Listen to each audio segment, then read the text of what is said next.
ഇത് കണ്ടോ തണുപ്പായി. അപ്പം ഇന്ന് എൻ്റെ പരിപാടി എന്ന് വെച്ച് കഴിഞ്ഞാൽ ഇച്ചിരി അച്ചാറിടാമെന്ന് വിചാരിച്ചു. മിക്സഡ് അച്ചാർ. കുറേ നാളായി. വർഷങ്ങൾക്ക് ശേഷം വീണ്ടും ഇത് ഒന്നുണ്ടാക്കി നോക്കാമെന്ന് കരുതി. അപ്പം ഞാൻ അതിനു വേണ്ടി എടുത്തിരിക്കുന്നത് ക്യാരറ്റ്, നമ്മുടെ ക്യാരറ്റ് പോലെ ഇരിക്കുന്ന വെള്ള ഒരു സാധനമുണ്ട്. അതിനെ മൂലി എന്ന് പറയും ഇവിടെ. ആ മൂലിയും ഒരു ഫൂൾ ഗോപിയും കുറച്ച് പച്ചമുളകും ഇഞ്ചിയും വെളുത്തുള്ളിയും. ആ ഫൂൾ ഗോപി ഒന്ന് ചെറുതായിട്ട് ചൂടാക്കാൻ എന്ന് വെച്ചാൽ ചെറുതായിട്ടൊന്ന് വേവിച്ചെടുക്കാൻ വേണ്ടി ഞാൻ പാത്രത്തിൽ കുറച്ച് വെള്ളം വെച്ച് അതിൽ കുറച്ച് ഉപ്പും മഞ്ഞപ്പൊടിയും ഇട്ട് ഒന്ന് വെള്ളം തിളച്ചില്ല, ചെറിയ ഒന്ന് ചൂടായി വന്നപ്പോഴത്തേക്ക് അതിലേക്ക് ഈ ഫൂൾ ഗോപി എല്ലാം അങ്ങ് ഇട്ടു. ഇത് നന്നായിട്ട് ഞാൻ കഴുകിയെടുത്ത ഫൂൾ ഗോപിയാണ് കേട്ടോ. എന്നിട്ട് ചെറുതായിട്ട് മുറിച്ചും എടുത്ത് വെച്ചിട്ടുണ്ടായിരുന്നു. ഇത് ഈ പാത്രത്തിലെല്ലാം കൂടെ ഇട്ട് ഒരു 10 മിനിറ്റോളം ഞാൻ ഒന്ന് അടച്ചു വെച്ച് കാരണം ചെറുതായിട്ടൊന്ന് കുക്കാകാനും, അധികമല്ല, ഒരു ചെറിയ രീതിയിൽ. ഇത് കുക്കാവുന്ന സമയം കൊണ്ട് നമുക്ക് കുറച്ച് മസാലപ്പൊടിയും ശരിയാക്കണമല്ലോ ഇതിന് ആവശ്യമുള്ള. അപ്പം അതിന് വേണ്ടി ഞാൻ എടുത്തിരിക്കുന്നതെന്ന് വെച്ച് കഴിഞ്ഞാൽ 2 സ്പൂണ് കടുക്, 2 സ്പൂണ് കുരുമുളക്, പിന്നെ പെരിഞ്ജീരകം 2 സ്പൂണ്, 1 സ്പൂണ് ഉലുവ, 1 സ്പൂണ് നമ്മുടെ കരിഞ്ജീരകം, 2 സ്പൂണ് നമ്മുടെ മുഴുവൻ മല്ലിയില്ലേ, മല്ലിയും. ഇതൊന്ന് ചെറുതായിട്ടൊന്ന് ചൂടാക്കി എടുക്കാം.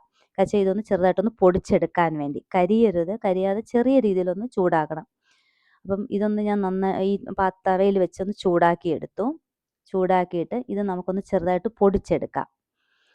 ഇത് പൊടിച്ചെടുത്ത് കഴിഞ്ഞപ്പോഴത്തേക്ക് നമ്മുടെ ഗോപി വെള്ളത്തിൽ കിടക്കുമല്ലേ, 10 മിനിറ്റായിട്ട് കിടക്കുമായിരുന്നല്ലോ, അതെല്ലാം കൂടെ അതും എടുത്ത് ഈ പച്ചക്കറി എല്ലാം കൂടെ ഞാനൊന്ന് മിക്സ് ചെയ്ത് വെച്ചാൽ നമ്മളിത് കഴുകിയെടുത്തപ്പോൾ അതിനകത്തെല്ലാം ചെറിയ വെള്ളത്തിൻ്റെ മയം ഉണ്ടല്ലോ, അതൊന്ന് മാറ്റിയെടുക്കാൻ വേണ്ടി.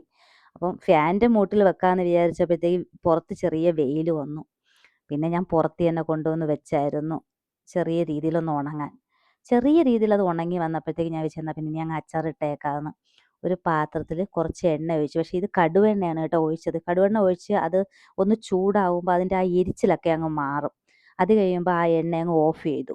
അതിലേക്ക് ഇഞ്ചിയും വെളുത്തുള്ളിയും പിന്നെ ആദ്യം ഇട്ട് ഒന്ന് ചെറുതായിട്ടൊന്ന് ഇതാക്കി. അപ്പോൾ ആ എണ്ണയുടെ ചൂടും ഒന്ന് കുറയും, ഇതൊന്ന് ചെറുതായിട്ട് കുക്കാവുകയും ചെയ്യും. എന്നിട്ട് അതിലേക്ക് ഈ പൊടിച്ചു വെച്ചിരിക്കുന്ന മസാല മൊത്തം ഞാൻ ഇട്ട്. അപ്പം പിന്നെ ഇച്ചിരി കളറിന് വേണ്ടി ഇച്ചിരി പിരിയമുളകും കുറച്ച് ഉപ്പും കായവും മഞ്ഞൾപ്പൊടിയും കൂടെ നമ്മൾ ഈ എണ്ണയിലോട്ട് തന്നെ ഇട്ടൊന്ന് മിക്സ് ചെയ്തു. എന്നിട്ട് ഒരു 3 സ്പൂൺ വിനാഗിരിയും കൂടെ ഒഴിച്ചു. പക്ഷേ ഇന്നത്തെ പുളിക്ക് വേറെ ഒന്നും ഇല്ലല്ലോ പച്ചക്കറിക്കകത്ത്, അപ്പോൾ പുളി വേണമല്ലോ.